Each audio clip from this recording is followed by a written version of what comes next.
एक ऐसा इंसान जिसके शब्दों से मुर्दे जिंदा हुए, एक ऐसा इंसान जिससे परमेश्वर ने खुद बात की,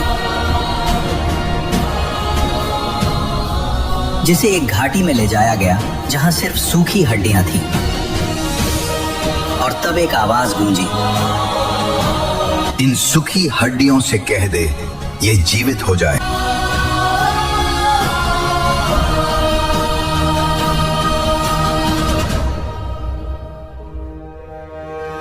जैसे ही उसने बोला, हड्डियां हिलने लगी, मौत पीछे हट गई। जिसके शब्दों से सूखी हड्डियों में नसें उभरने लगी, मांस चढ़ने लगा और जीवन लौट आया।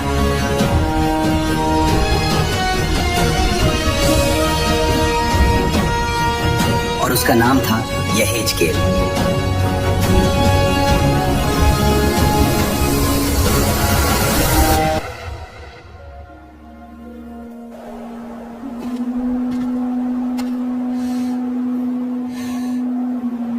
यहेजकेल कोई भविष्यवक्ता नहीं था, वह कोई महान राजा भी नहीं था। वह बस एक युवा याजक था, एक निर्वासित, एक टूटा हुआ मनुष्य जो बाबुल की भूमि में केबर नदी के किनारे बैठा था। यरूशलेम उससे बहुत दूर था। मंदिर जिसमें वह सेवा करने का स्वप्न देखता था, अब केवल स्मृति बन चुका था। उसका भविष्य धुंधला था और उसका हृदय आशा व निराशा के बीच झूल रहा था। यहेजकेल लेवी के वंश से था। यदि यरूशलेम खड़ा होता तो वह शीघ्र ही परमेश्वर के मंदिर में सेवा करता, पर अब नगर उजड़ चुका था, लोग बंधुआई में थे और परमेश्वर मौन था। दिनों तक वह नदी के किनारे बैठा रहता। वहां बुजुर्ग अपने अतीत को याद करते, युवक भविष्य से डरते और याजक उत्तर खोजते। एक दिन उसकी पत्नी दबोरा ने कहा, यहेजकेल, तुम चुप क्यों रहते हो? लोग उत्तर चाहते हैं। क्या तुम याजक नहीं हो? किस बात का याजक? देबोरा, मंदिर नष्ट हो चुका है, हम सब कुछ खो चुके हैं, मैं उन्हें क्या दे सकता हूँ? उसी समय एक बुजुर्ग सादोक पास आया। कहा जाता है कि यिर्मयाह अभी भी यरूशलेम में है। न्याय पूरा नहीं हुआ, परमेश्वर अपने घर को नाश नहीं करेगा। यहेजकेल चुप रहा। वह भीतर से जानता था कुछ भयानक अभी बाकी है। और तभी अचानक आकाश खुल गया।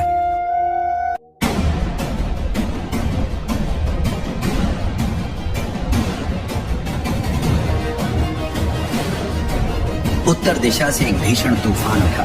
घने बादल, आग की लपटें और ऐसा शब्द जैसे सेना कूच कर रही हो। यहेजकेल ने ऊपर देखा और वह दृश्य जिसे किसी मनुष्य ने पहले कभी नहीं देखा था, उसकी आंखों के सामने था।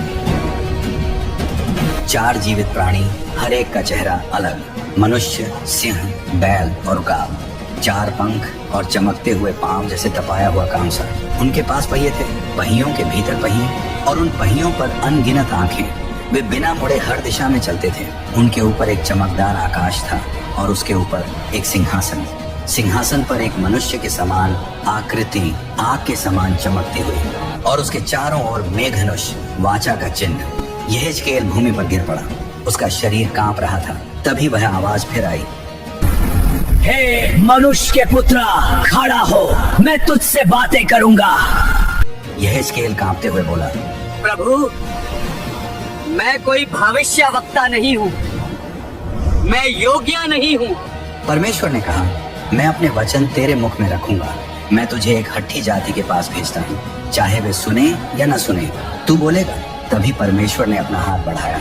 उसमें एक पुस्तक पत्र था, वह दोनों ओर लिखा हुआ था, विलाप, दुख और न्याय से भरा। हे मनुष्य के पुत्रा, इसे ले और खा। यहेजकेल ने कांपते हाथों से उसे लिया और खा लिया। वह न्याय से भरा था, फिर भी उसके मुंह में शहद सा मीठा लगा, क्योंकि वह परमेश्वर का वचन था। दृश्य समाप्त हुआ, आकाश बंद हो गया। यहेजकेल फिर धरती पर था। दबोरा और सादोक उसे घूर रहे थे। तुमने क्या देखा? मैंने प्रभु को देखा और उसने मुझे भेजा है। अब वह केवल याजक नहीं था, वह भविष्यवक्ता बन चुका था और उसका मिशन अभी शुरू ही हुआ था। यहेजकेल अब चुप नहीं रह सकता था। जिस परमेश्वर ने स्वर्ग को खोलकर उससे बात की थी, उसकी आग अब उसके हृदय में जल रही थी। वह जानता था यदि वह बोलेगा तो लोग घृणा करेंगे, यदि वह चुप रहेगा तो वह परमेश्वर के सामने दोषी ठहरेगा। उस शाम बाबुल की बस्ती में आग जल रही थी। निर्वासित लोग गोल घेरा बनाकर बैठे थे। कुछ बीते दिनों की बातें कर रहे थे, कुछ यरूशलेम की दीवारों को याद कर रहे थे और कुछ अब भी यही मान रहे थे कि यह बंधुआई थोड़े समय की है। तभी यहेजकेल आगे बढ़ा। उसकी आंखों में भय नहीं था, बस एक भारी सच्चाई। हे इजराइल के घराने, उसने ऊंचे स्वर में कहा, प्रभु यहोवा ने मुझसे कहा है, तुम्हारा नगर नष्ट होगा, मंदिर अपवित्र किया जाएगा। तलवार, अकाल और महामारी आएंगी क्योंकि तुमने वाचा को तोड़ा है। एक सन्नाटा छा गया, फिर फुसफुसाहट और फिर क्रोध। सादोक खड़ा हुआ। यह झूठ है। परमेश्वर अपने ही घर को कैसे नष्ट कर सकता है? क्या उसने दाऊद से वादा नहीं किया था? कुछ लोग हिले, कुछ डरे, कुछ ने यिर्मयाह का नाम लिया। उसने भी यही कहा था। यहेजकेल समझ गया शब्द पर्याप्त नहीं होंगे और तभी प्रभु का वचन उसके पास आया, तू केवल बोलेगा नहीं, तू चिन्ह दिखाएगा। अगली सुबह लोग चौंक गए। यहेजकेल भूमि पर लेटा हुआ था, एक और करवट लिए, न हिलता न बोलता। दिन बीत गए, वह वहीं पड़ा रहा। यहेजकेल, उठो, क्या बीमार हो? पर वह नहीं उठा। जब कई दिन बीत गए तो उसने कहा, प्रभु ने मुझे आज्ञा दी है कि मैं इस ओर 390 दिन लेटा रहूं। इजराइल के पाप के वर्षों के लिए लोग हंसे, पागल हो गया है। पर वह दिन दिन वहीं पड़ा रहा, धूप में, धूल में, लोगों की नजरों में। जब 390 दिन पूरे हुए तो वह दूसरी ओर मुड़ गया। अब यहूदा के लिए 40 दिन। अब हंसी कम हो गई, डर बढ़ने लगा। फिर एक और दृश्य, यहेजकेल रोटी बना रहा था, पर जिस ईंधन पर वह रोटी पका रहा था उसे देखकर लोगों का चेहरा सिहर उठा। यह अशुद्ध है, यह अपमान है। यहेजकेल बोला, यरूशलेम में जो बचे रहेंगे वे ऐसी ही अशुद्ध रोटी खाएंगे, क्योंकि परमेश्वर ने अपना अनुग्रह हटा लिया है। एक स्त्री रो पड़ी। क्या कोई आशा नहीं? यहेजकेल ने धीरे से कहा, पश्चाताप की, पर वे सुनेंगे नहीं। कुछ दिन बाद लोगों ने उसे एक तेज तलवार के साथ देखा। वह चुपचाप अपने सिर और दाढ़ी के बाल काट रहा था। फिर उसने बालों को 3 भागों में बांटा। एक भाग उसने आग में जला दिया, दूसरे को तलवार से काटा, तीसरे को हवा में उड़ा दिया। यह क्या है? लोग फुसफुसाए। यहेजकेल बोला, यरूशलेम का यही अंत है। 1/3 अकाल से मरेगी, 1/3 तलवार से और 1/3 राष्ट्रों में तितर बितर होगी। पर थोड़े से, बहुत थोड़े बचाए जाएंगे। अब कोई नहीं हंस रहा था, पर अभी भी बहुतों ने विश्वास नहीं किया।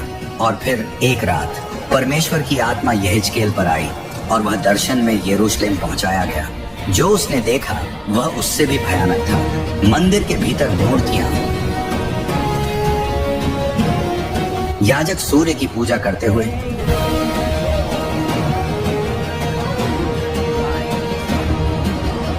बुजुर्ग झूठे देवताओं के लिए धूप जलाते हुए,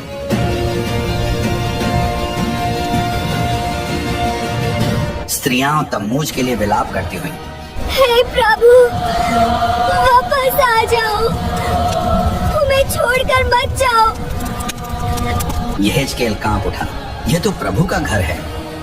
तभी परमेश्वर बोला, क्या तू देखता है उन्होंने मेरे घर के साथ क्या किया है? और फिर अकल्पनीय, परमेश्वर की महिमा पवित्र स्थान से उठी, मंदिर के द्वार तक गई और वहां ठहर गई, मानो अंतिम अवसर दे रही हो। पर कोई नहीं बदला। फिर महिमा नगर की दीवारों को पार कर गई, जैतून पर्वत पर ठहरी और फिर आकाश में विलीन हो गई। यहेजकेल रो पड़ा, हे प्रभु, हमें इस तरह अकेला मत छोड़, हम अब भी तेरे हैं। पर उत्तर आया, उन्होंने अपना निर्णय स्वयं चुना है। कुछ ही सप्ताह बाद बाबुल से समाचार आया, नबूकदनेस्सर की सेना यरूशलेम पर टूट पड़ी। अकाल ने नगर को खा लिया। उच्च लोग अपने घरों में मर गए। याजकों ने पुकारा, हे प्रभु, हमें बचा, हमारी पुकार सुन। पर स्वर्ग मौन रहा और जब दीवारें टूटी तो आग भड़क उठी, मंदिर लूटा गया।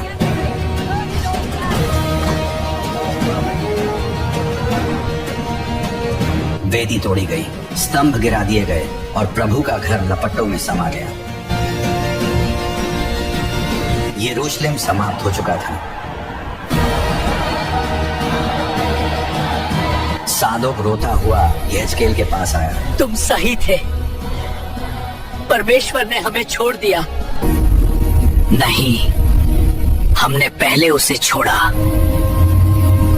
अब कोई राजा नहीं था, कोई मंदिर नहीं, कोई नगर नहीं, इसराइल मानो मर चुका था। पर कहानी यहीं समाप्त नहीं होती, क्योंकि न्याय के बाद अब भी एक नई सुबह क्षितिज पर उग रही थी।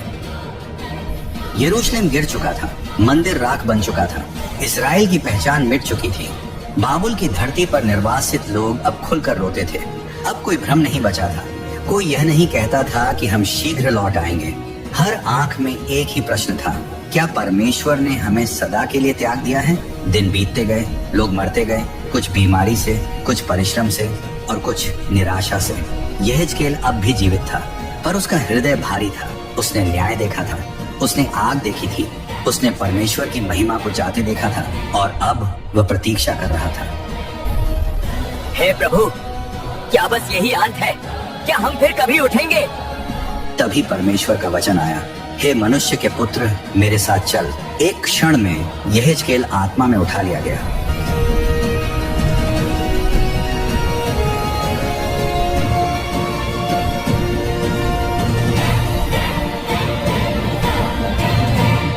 जब उसने आंख खोली तो वह एक निर्जन स्थान में खड़ा था।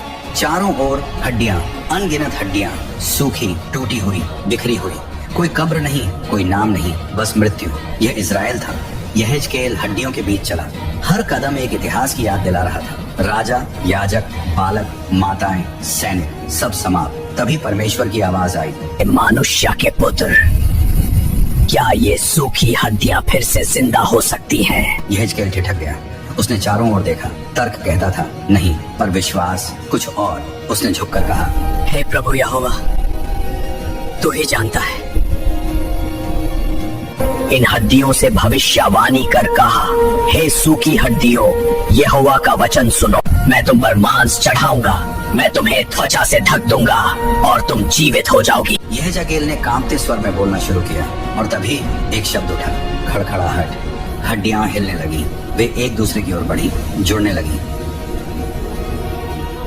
नसें उग आईं, मांस चढ़ गया, त्वचा उड़ गई, पूरी देहें खड़ी थी, पर उनमें जीवन नहीं था। फिर प्रभु बोला, आत्मा से भविष्यवाणी कर, कह, हे आत्मा, चारों दिशाओं से आ और इन मरे हुओं में फूंक मार। यहेजकेल ने आज्ञा मानी और हवा चली। प्राणवायु ने देहों को भर दिया। वे उठ खड़ी हुई, एक विशाल सेना, जीवित। परमेश्वर ने कहा, ये हड्डियां इज़राइल का घराना है। वे कहते हैं, हमारी आशा नष्ट हो गई, पर मैं तुम्हें जीवित करूंगा। मैं तुम्हें तुम्हारे देश में लौटाऊंगा और अपनी आत्मा तुम्हारे भीतर डालूंगा। यहेजकेल की आंखों से आंसू बह निकले। ये केवल वापसी की बात नहीं थी, ये पुनर्जन्म था। फिर प्रभु ने और कहा, पर समस्या तुम्हारे शत्रु नहीं थे, समस्या तुम्हारा हृदय था। मैं तुम्हें नया हृदय दूंगा, पत्थर का हृदय निकाल दूंगा, मांस का हृदय दूंगा और अपनी व्यवस्था तुम्हारे भीतर लिखूंगा। ये केवल नगर का पुनर्निर्माण नहीं था, यह आत्मा का परिवर्तन था। फिर यहेजकेल ने एक और दर्शन देखा, 2 लकड़ियां, एक यहूदा की, एक इस्राएल की। परमेश्वर ने कहा, इन्हें एक कर, और वे एक हो गई। अब वे 2 नहीं, एक होंगे, और उन पर एक राजा होगा। मेरा सेवक दाऊद उनका राजा होगा, वह सदा राज्य करेगा। मैं उनसे सदा की वाचा बांधूंगा। यहेजकेल समझ गया, ये केवल अतीत की वापसी नहीं थी, ये भविष्य का वादा था। एक ऐसा राजा जो कभी न मरे, एक ऐसा राज्य जो कभी न टूटे। जब दर्शन समाप्त हुआ, यहेजकेल अब निराश नहीं था। उसने मृत्यु देखी थी, पर उसने जीवन को उससे भी बड़ा देखा था। उसने समझ लिया, परमेश्वर का अंतिम शब्द कभी विनाश नहीं होता। जहाँ हड्डियां हैं, वहाँ भी परमेश्वर श्वास भर सकता है। और इस्राएल जो मरा हुआ प्रतीत होता था, फिर जी उठेगा, क्योंकि जब परमेश्वर बोलता है तो असंभव भी आज्ञाकारी हो जाता है। यरूशलेम अब भी खंडहर था। मंदिर की जगह पर केवल राख और पत्थर बचे थे। इज़राइल अब भी बंदी था। समय बीत रहा था, 25 वर्ष। बहुतों ने यह मान लिया था कि परमेश्वर की उपस्थिति अब इतिहास बन चुकी है, कि वह कभी लौटकर नहीं आएगा। पर यहेजकेल जानता था, परमेश्वर का मौन अनुपस्थित ही नहीं होता। एक सुबह जब सब कुछ सामान्य लग रहा था, यहेजकेल पर प्रभु का हाथ आया और वह आत्मा में उठा लिया गया। जब उसने आंखें खोली तो वह एक ऊंचे पर्वत पर खड़ा था। उसके सामने एक विशाल नगर, पर नगर से भी अधिक उसके केंद्र में एक मंदिर था। यह सुलेमान का मंदिर नहीं था, यह उससे भी अधिक भव्य था, पूर्ण, निर्दोष, पवित्र।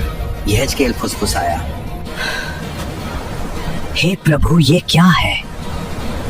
तभी एक दिव्य पुरुष प्रकट हुआ। उसके हाथ में मापने की रस्सी थी।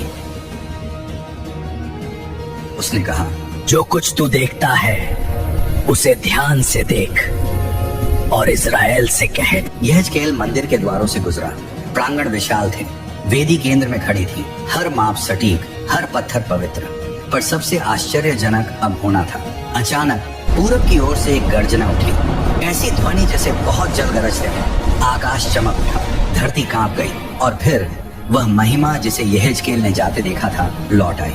परमेश्वर की महिमा पूरब से आती हुई मंदिर में प्रवेश कर गई। यहेजकेल भूमि पर गिर पड़ा। उसकी आंखों से आंसू बहने लगे, क्योंकि वह समझ गया यह वह क्षण था जिसकी उसने वर्षों प्रतीक्षा की थी। प्रभु ने कहा, हे मनुष्य के पुत्र, यही मेरे सिंहासन का स्थान है, यही मैं सदा निवास करूंगा। इस्राएल फिर कभी मेरे नाम को अपवित्र नहीं करेगा। महिमा लौट आई थी, पर दर्शन समाप्त नहीं हुआ। यहेजकेल ने देखा मंदिर की दहलीज से पानी बह रहा था। पहले एक छोटी धारा, फिर घुटनों तक, फिर कमर तक, और फिर एक ऐसी नदी जिसे पार नहीं किया जा सकता। वह नदी रेगिस्तान की ओर बह रही थी। जहाँ जहाँ वह पहुंची, मृत भूमि जीवित हो गई, पेड़ उगाए, फल लगे, पत्तियां औषधि बन गई, यहाँ तक कि मृत सागर का खारा जल मीठा हो गया, मछलियां भर गईं, जीवन फूट पड़ा। प्रभु ने कहा, जहाँ यह नदी पहुंचेगी वहाँ जीवन होगा, ये जल चंगा करेगा। यहेजकेल स्तब्ध था। यह कोई साधारण नदी नहीं थी, ये जीवन की नदी थी, परमेश्वर की उपस्थिति से बहती हुई। फिर प्रभु ने कहा, मैं तुम्हें वापस लाऊंगा, मैं तुम्हें नया हृदय दूंगा, और यह नगर अब केवल यरूशलेम नहीं कहलाएगा, इसका नाम होगा यहोवा वहाँ है। यहेजकेल समझ गया, यह मंदिर केवल पत्थरों का नहीं था, यह एक संकेत था। एक ऐसा समय आने वाला था जब परमेश्वर पत्थर के मंदिरों में नहीं, मनुष्यों के हृदयों में वास करेगा। जब उसकी आत्मा हर विश्वास करने वाले में होगी, जब पूरी पृथ्वी उसकी महिमा से भर जाएगी। दर्शन समाप्त हुआ। यहेजकेल जागा, पर अब उसका हृदय बदल चुका था। उसने न्याय देखा था, उसने मृत्यु देखी थी, पर अब उसने महिमा की वापसी देखी थी। और वह जानता था कहानी अभी समाप्त नहीं हुई, क्योंकि जहाँ महिमा लौटती है वहाँ आशा कभी नहीं मरती। यहेजकेल बहुत कुछ देख चुका था। उसने स्वर्ग को खुलते देखा था, उसने न्याय की आग को यरूशलेम को निगलते देखा था, उसने सूखी हड्डियों को जीवित होते देखा था, और उसने वह मंदिर देखा था जहाँ परमेश्वर की महिमा फिर से वास करती है। अब वह वही व्यक्ति नहीं था जो कभी केबार नदी के किनारे निराश होकर बैठा रहता था। उसकी आंखों में अब भय नहीं था, उसके भीतर एक गहरी शांति थी, क्योंकि वह जान गया था परमेश्वर कभी असफल नहीं होता। इज़राइल टूट चुका था, उसका राजा चला गया था, उसका नगर नष्ट हो चुका था, पर उसका परमेश्वर अब भी सिंहासन पर था। यहेजकेल ने अपने लोगों को देखा, कुछ अब भी शोक में डूबे थे, कुछ जीवन से थक चुके थे, और कुछ ने पूरी तरह आशा छोड़ दी थी। और तब यहेजकेल बोला, हे इस्राएल के घराने, हम मरे हुए नहीं हैं, हम केवल दबे हुए हैं। जिसने हमें न्याय में गिराया वही हमें दया में उठाएगा, जिसने हमें तितर बितर किया वही हमें एक करेगा। उसने उन्हें याद दिलाया, परमेश्वर ने कभी यह नहीं कहा कि उसका अनुशासन ही अंतिम होगा। उसने हमेशा एक द्वार खुला रखा। यहेजकेल जानता था यह भविष्यवाणी केवल उनके समय के लिए नहीं थी, यह आने वाले युगों के लिए थी। एक दिन ऐसा आएगा जब परमेश्वर अपने लोगों को केवल एक देश में ही नहीं, एक नई पहचान में बसाएगा। एक ऐसा राजा आएगा जो केवल दाऊद की गद्दी पर नहीं, मनुष्यों के हृदयों पर राज्य करेगा। एक ऐसा चरवाहा जो भेड़ों के लिए अपना प्राण देगा। यहेजकेल ने यह सब स्पष्ट नहीं देखा, पर उसने उसका बीज देख लिया था। वह जान गया था परमेश्वर का उद्देश्य सिर्फ इज़राइल को लौटाना नहीं, मनुष्य को बदलना है। मंदिर गिर सकता है, नगर जल सकता है, राज्य समाप्त हो सकते हैं, पर वह स्थान जहाँ परमेश्वर वास करना चाहता है वह मनुष्य का हृदय है। और जब हृदय बदल जाता है तो इतिहास बदल जाता है। यहेजकेल की पुस्तक न्याय से शुरू होती है, पर आशा पर समाप्त होती है, क्योंकि परमेश्वर पाप से घृणा करता है, पर पापी से प्रेम करता है। वह दंड देता है, पर नाश के लिए नहीं, परिवर्तन के लिए। उसकी चुप्पी कभी त्याग नहीं होती, और उसका न्याय कभी अंतिम शब्द नहीं होता। अंतिम शब्द हमेशा जीवन होता है। यहेजकेल की भविष्यवाणी आज भी गूंजती है। जब लोग कहते हैं सब समाप्त हो गया है, तब परमेश्वर पूछता है, क्या ये हड्डियां जीवित हो सकती हैं? जब विश्वास टूट जाता है तब उसकी आत्मा नया प्राण फूंकती है, और जब मनुष्य हर आशा खो देता है तब परमेश्वर नई सृष्टि की शुरुआत करता है। यहेजकेल ने यह जानकर अपनी आंखें बंद की। उसका कार्य पूरा हो चुका था। उसने वह कहा जो कहना कठिन था, उसने वह देखा जो किसी ने नहीं देखा था, और उसने यह सिखाया कि परमेश्वर कभी अपने लोगों को नहीं छोड़ता। लोग उसे छोड़ सकते हैं, पर वह कभी नहीं। क्योंकि जहां मृत्यु का शासन होता है वहां परमेश्वर जीवन लाता है। जहां अंधकार घना होता है वहां उसकी महिमा और भी अधिक चमकती है। और एक दिन पूरी पृथ्वी उसकी उपस्थिति से भर जाएगी, जैसे समुद्र जल से भरा रहता है। यही यहेजकेल की कहानी है, न्याय की, पुनर्स्थापना की और अनंत आशा की। और ये कहानी आज भी जीवित है, क्योंकि परमेश्वर का वचन कभी खाली लौटता नहीं।